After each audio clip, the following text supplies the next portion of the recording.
Hello बच्चों, यहाँ पर हम जनरल विधि से क्या बनाएंगे? एलिप्स बनाएंगे। तो टू कंस्ट्रक्ट एन एलिप्स, एक एलिप्स बनाएं, कंस्ट्रक्ट करें एलिप्स का।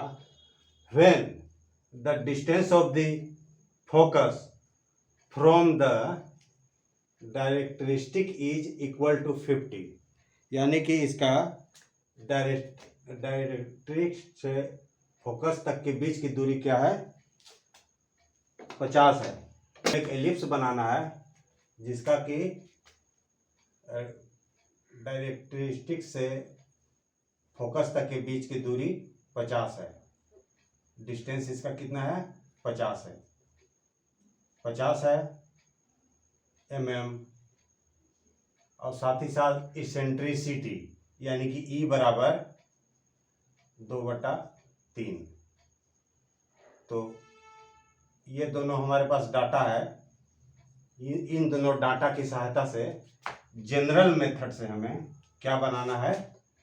एलिप्स बनाना है। तो हम कैसे बनाते हैं, हम इस प्रोसेस को देखते हैं। इस तरह से जो हॉरिजॉन्टल लाइन है वो एक्सिस का लाएगी। तो सबसे पहले हम एक्सिस बनाएंगे।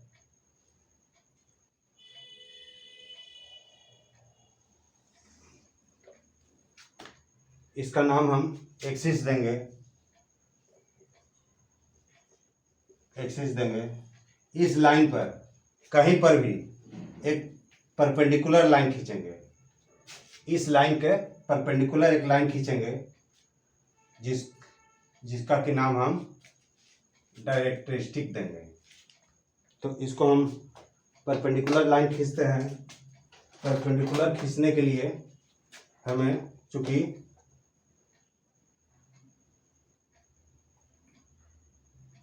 इस तरह से हमें इक्वल लेना होगा और यहाँ से हम इसे सीधा लाइन अगर हम इस तरह से लेते हैं तो हमें परपेंडिकुलर लाइन मिल जाएंगे।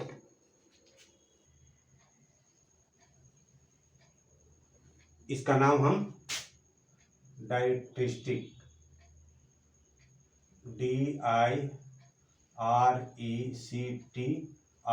DIRECTRIX डायरेक्ट्रिस्टिक इसको बोलेंगे।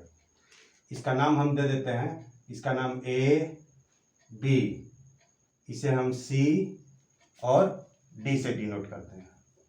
अब क्या करेंगे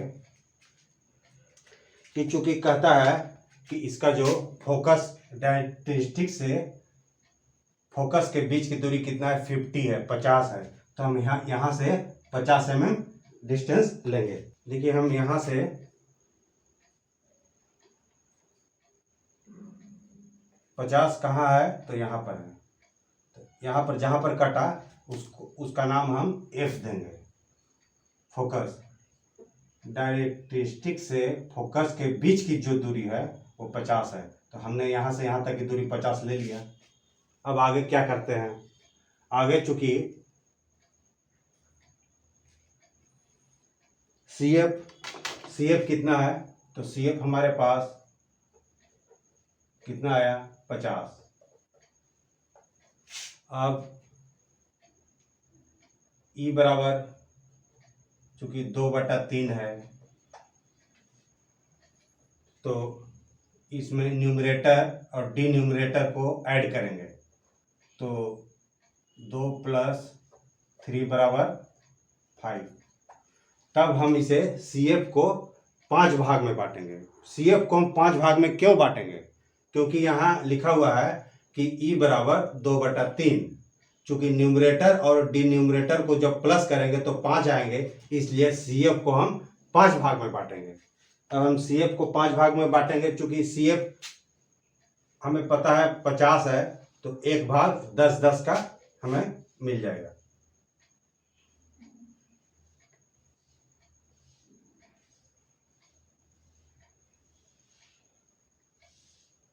देखिए हमने बांट दिया है।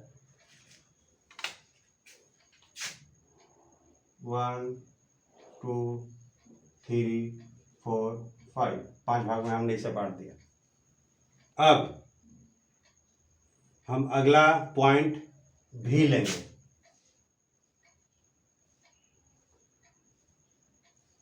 भी क्यों लेंगे? क्योंकि डिन्यूमरेटर कितना है? 3 है, तो 1 2 3 यानी कि भी, इसका नाम हम भी देंगे। अब भी से हम क्या करेंगे? परपेंडिकुलर लाइन खींचेंगे जो कि डायरेक्ट्रिक्स के पैरेलल होगा।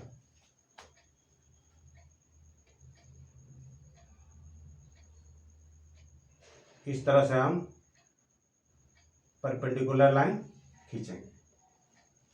अब भी और एफ के बीच जितना डिस्टेंस है उसको हम ले करके इस भी के परपेंडिकुलर लाइन को काटेंगे।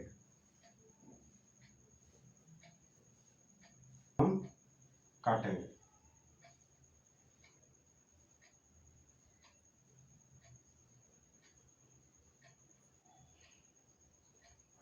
कहीं पर काटा, जहां पर काटा वहां से सी, और जहां पर काटा वहां से एक लाइन खींचेंगे। ये जहां पर काटा वहां से एक लाइन खींचेंगे। इस तरह से हमें एक लाइन प्राप्त हुआ।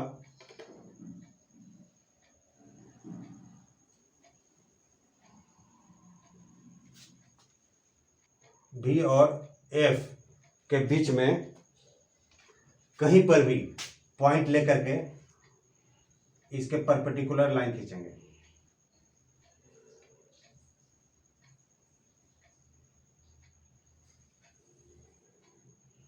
साथ ही साथ हम थोड़ी थोड़ी दूरी पर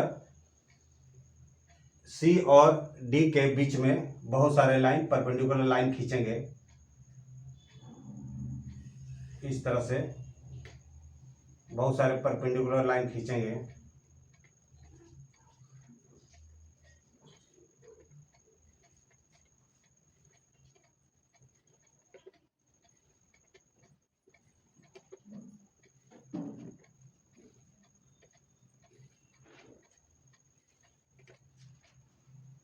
इस तरह से हमने बहुत सारे परपेंडिकुलर लाइन खींचा है। अब हम क्या करेंगे कि जहां पर कट रहा है उसका नाम हम देते जाएंगे। 1 dash, 2 dash, 3 dash, 4 dash, 5 dash, 6 dash, 7 dash, 8 dash, 9 dash, 10 dash, 11 dash, 12 dash, 13 dash, 14 dash, 15 dash. इस तरह से, और अगर जरूरत पड़ेगा तो आगे भी खींच सकते हैं, या हो सकता है इतना में ही हमारा बन जाए। तो अब हम क्या करेंगे, एक डैश और ये जो लाइन जहां पर कट रहा है उसका डिस्टेंस लेंगे।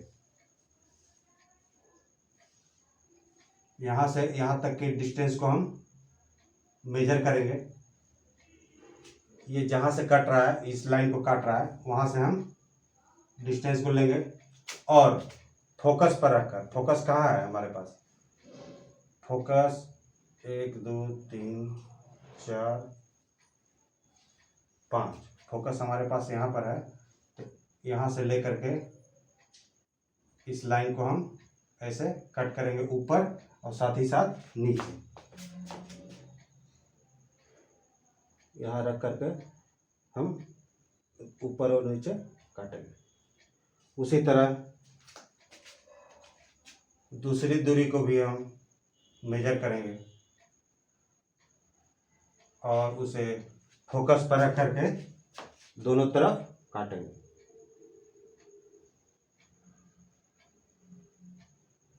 इधर काट दिया और साथ ही साथ इधर भी काट दिया।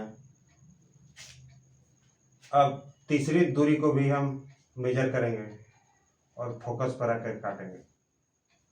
इस तरह से हम बार बार करते जाएंगे तो हमारे पास एक इलिप्स बनकर तैयार हो जाएगा। इस तरह से यहाँ कटिंग किया, साथ ही साथ फोकस पर रखकर इस लाइन को हम यहाँ कटिंग किया। अब इस डिस्टेंस को लेंगे, फोकस पर रखकर इस डिस्टेंस को काटेंगे, साथ ही साथ अब इस डिस्टेंस को भी हम मेजर करेंगे। फोकस पर रखकर 3 4 5, फोकस पर रखकर हम इसे कट करेंगे, फोकस पर रख करके हम इसे कट करेंगे।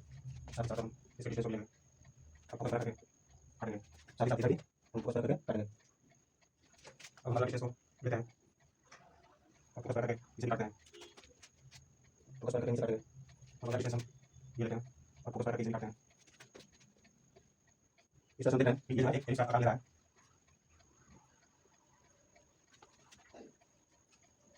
इस डिस्टेंस को देखेंगे,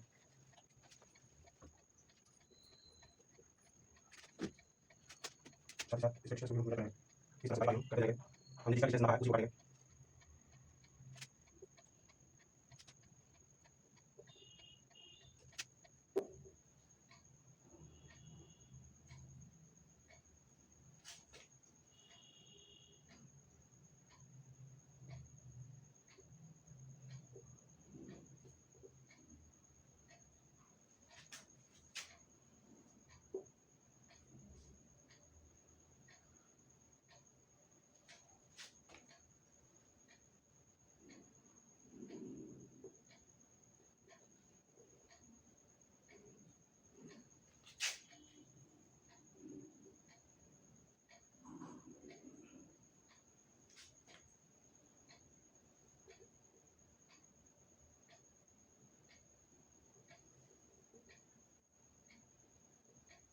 हमें लगता है कि एक दो और खींचना पड़ेगा, तभी ये आसानी से कट पाएगा। तो हम इसे खींचते हैं।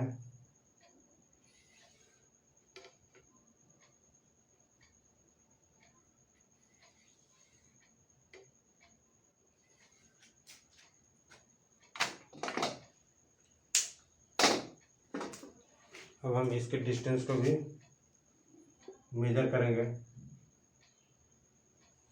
और इसे फोकस पर रख के काटेंगे।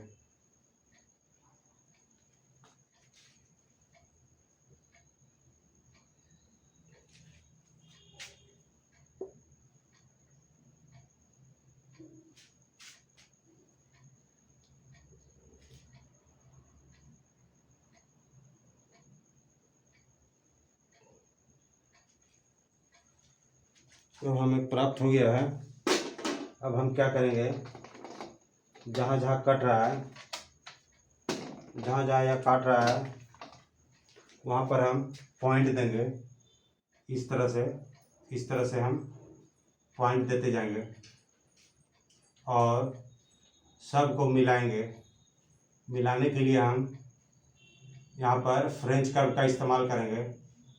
तो फ्रेंच कर्व चूँकि मार्केट में आसानी से मिल जाएंगे, लेकिन इस तरह से सब जगह हम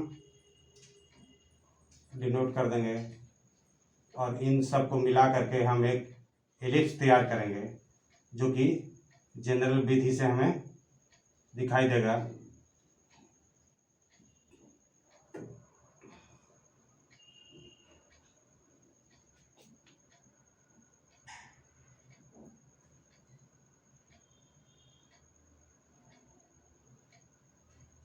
देखिए, इस तरह से एक जनरल विधि से एक एलिप्स हमें बनता हुआ दिखाई दे रहा है।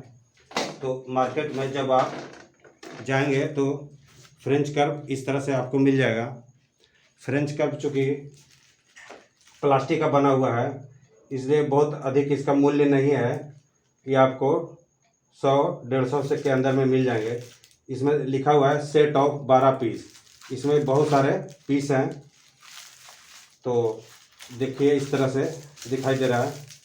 तो हम इसे निकाल के देखते हैं सभी को, और इसमें हमें देखिए इस तरह से हमें प्राप्त हो रहा है, दिखाई दे रहा है। हम इसे इस तरह से एडजस्ट करेंगे कि कम से कम 3 पॉइंट कटे, है ना।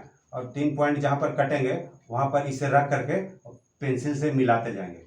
इस तरह से कम से कम 3 पॉइंट को टच होना चाहिए। उसके बाद इसे हम पेंसिल से मिलाते जाएंगे। यदि ये सेट नहीं हो रहा है तो इसमें एक नंबर लिखा हुआ है। देखिए, यहाँ पर हम आपको दिखाना चाहते हैं। देखिए, ये यहाँ पर 12 लिखा हुआ है, प्लास्टिक से ही लिखा हुआ है, आराम से नहीं दिख रहा है ना। तो हम इस तरह से दिखाना चाह रहे हैं। तो सब पर नंबर छपा हुआ है। यदि आपका ये कोई ना कोई सेट कर जाएगा। यदि आपका ऊपर का अगर नहीं सेट हो रहा है तो नीचे से आप सेट करके इस तरह से आप इसे बना पाएंगे। तो अभी तो हम इसे देखिए इस तरह से, ये 12 पीस है लगभग, है ना, 12 पीस है। तो कहीं ना कहीं इस कोई ना कोई इसमें सेट जरूर हो जाएगा। तो आप इसे बनाएंगे। तो अब हम इसे चूँकि हाथ से ही मिलाते हैं, चूँकि इसके लिए जो फ्रेंच कर्व आएगा वो अलग आएगा, क्योंकि ये आप जो है कॉपी पर या ड्राइंग शीट पर बनाने के लिए है। तो जिसमें कि आप सेंटीमीटर का इस्तेमाल करेंगे, क्योंकि ब्लैक बोर्ड पर बनाने के लिए एक अलग फ्रेंच कर्व आता है, लेकिन वो अभी हमारे पास नहीं है। तो हम इसे क्या करेंगे, अभी फ्री हैंड स्केच से मिला करके इसको हम कंप्लीट करके हम दिखा रहे हैं। लेकिन आप जब बनाएंगे तो फ्रेंच कर्व का इस्तेमाल करेंगे, जिससे ये सही रूप में और सही तरीके से दिखाई देगा। देखिए जब आप इसे मिलाएंगे इस तरह से मिलाएंगे तो एकदम एक्यूरेट आपको एकदम एलिप्स नज़र आएगा। देखिए इस तरह से आप मिलाते जाएंगे तो आपको एलिप्स इस तरह से प्राप्त होगा। तो इस तरह से आप कमेंट करते रहें, देखते रहें, और आपका जो है सुझाव हमें बहुत ही काम का चीज़ है। आप हमें सुझाव देते रहें, इसके लिए धन्यवाद।